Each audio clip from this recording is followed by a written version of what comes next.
Good evening everyone. कैसे हैं आप लोग सारे? आई होप सारे बहुत अच्छे होंगे। मैं भी बहुत अच्छी हूँ। और अभी बज रहे हैं शाम के 7, 7:15 के आसपास का टाइम है। और मैं वेट कर रही हूँ कि मेरी बेटी खेलने के लिए गई हुई है, तो मैं वेट कर रही हूँ वो आए, तो उसके बाद फिर खाने वाने का डिनर का प्लान ये है कि दाल चढ़ा दी है। और दोपहर में मैंने बताया था ना कि हमारा गीज़र ख़राब हो गया था, तो ये हो गया था कि इसके पहले भी ख़राब हुआ था। तो जो मैंने इलेक्ट्रिशियन को बुलवाया था ना, तो इलेक्ट्रिशियन ने जब बोर्ड को खोला था तो उसने वायर लूज़ छोड़ दिया था। इस चक्कर में ही बार बार वो एनसीबी जो थी वो ट्रिप कर जा रही थी।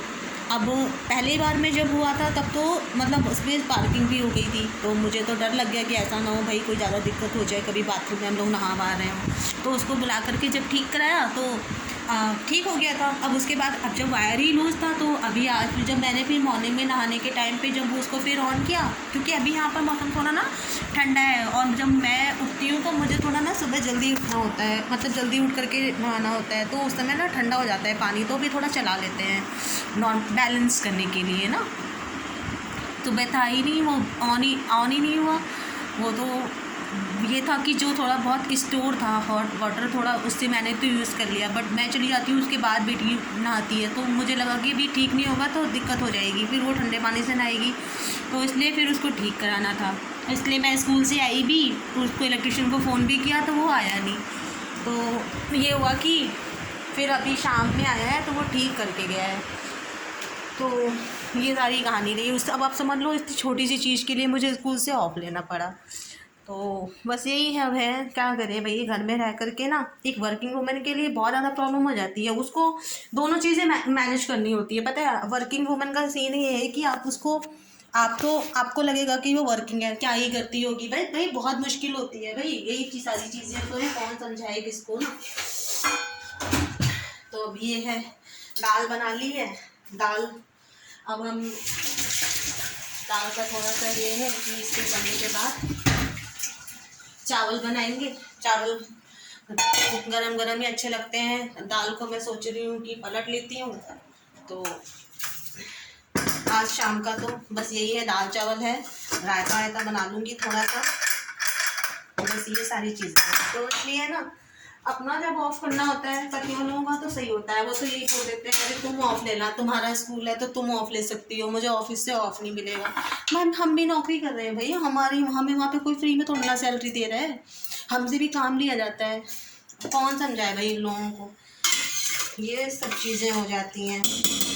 तो दाल तो बन के रेडी हो गई है, दाल को मैं पलट भी ले रही हूँ, इसमें भी छौंका लगाऊंगी। तो यही है सारी चीज़ें। आप लोग बताओ आप लोगों का कैसा चल रहा है? सारी चीज़ें सही चल रही होंगी, आप लोगों की भी शाम की खाने की तैयारी हो रही होगी।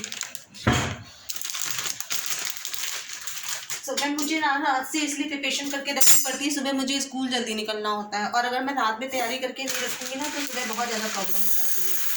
इसलिए क्या है ना कि मुझे रात से ही सब कुछ करके रखना पड़ता है। वेजिटेबल्स चॉप करके रखनी पड़ती है। इवन कभी कभी सब लोग कहते हैं कि आटा गूंद के नहीं रखना चाहिए, लेकिन मैं रख लेती हूँ। मैं क्या करूँ, अगर मैं अभी नहीं रखूँगी तो मुझे सुबह इतना ज़्यादा भाग दौड़ हो जाती है ना, फिर मुझसे नहीं होता है, नहीं रख पाती हूँ मैं। तो इसलिए लोग बोलते हैं कि भाई मत रखो, बट मैं क्या करूँ, मैं तो रख लेती हूँ। तो यही सारी चीज़ें हैं।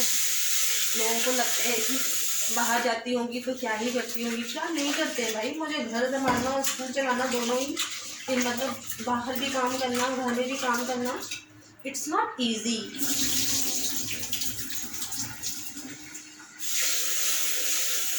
और ऐसा बोल करके मैं उन लेडीज़ को डिसरिस्पेक्ट नहीं कर रही हूँ जो लोग घर पे रहती हैं। घर पे रह करके ज़्यादा काम होता है, मैं इस चीज़ को मानती हूँ, लेकिन उनके ऊपर ज़्यादा बर्डन हो जाता है जो घर और बाहर दोनों संभाल रही हैं, है ना। तो मेरा सबसे बस यही कहना है कि प्लीज़ जितनी भी लेडीज़ हैं, चाहे वो घर पे काम कर रही हो या फिर बाहर काम कर रही हो, वर्किंग हो या फिर हाउस वाइफ हो, हाउस वाइफ मत बोलिए उनको, हाउस मेकर बोलिए, ठीक है, क्योंकि उनके बिना हमारा घर नहीं चल सकता है, ठीक है। हम तो फिर भी एक टाइम के लिए बाहर चले जाते हैं, वो तो अपना पूरा का पूरा टाइम घर को ही देती हैं। तो इतना तो हम लेडीज़ आप लोगों से सपोर्ट कर ही सकते हैं कि अगर हम आप आगे बढ़ना चाहते हैं, कुछ करना चाहते हैं, तो बाकी के जो लोग हैं वो प्लीज़ हमें सपोर्ट करें। और प्लीज़ लेडीज़ की मतलब उनको पीछे मत खींचें, क्योंकि यार आज के टाइम पे आगे बढ़ने का सबको राइट है ना। कोई भी इंसान मेहनत करके अच्छा काम करके आगे अगर बढ़ना चाहता है तो बढ़ाइए उसको आगे, है ना। तो यही आप लोगों से मेरी एक छोटी सी रिक्वेस्ट है। जिस तो मेरा भी जो चैनल है, आप लोग प्लीज़ मेरे वीडियोस को देखिए, उन्हें लाइक करिए, चैनल को सब्सक्राइब करिए। और अगर कोई प्रॉब्लम होती है तो आप लोग प्लीज़ जो कमेंट सेक्शन है, कमेंट सेक्शन पे लिखिए। मैं अगर मुझे लगता है, आपको लगता है कि मुझे अपने वीडियोस में बहुत और भी इम्प्रूवमेंट करने की ज़रूरत है, तो प्लीज़ आप लोग मुझे अपलोड करिए। तब तक के लिए बाय बाय। हाँ, दाल देखिए ना, दाल बन के रेडी हो गई है। दाल मैंने यहाँ निकाल ली है, चौका लगाऊंगी, अब चावल चढ़ा दिया है, इसके बाद सैलड वगैरह काट लूँगी, दही है। और आज मैं सोच रही हूँ आज रोटियों का झंझट ख़त्म करती हूँ, रोटी वोटी नहीं बनाने वाली आज मैं, रोटी बनाऊँगी आज, दाल चावल और पापड़ और सलाद, बस इसी से ही काम चलाएंगे। सुबह की तैयारी करके रखूँगी, सुबह स्कूल निकलना है, उसके लिए तैयारी करके रखूँगी, तो करके रख दूँगी तो कोई टेंशन नहीं होगी, सुबह इतनी भाग दौड़ नहीं होती है। ठीक है, तो चलिए मिलते हैं कल के नेक्स्ट ब्लॉग में। Okay, bye bye.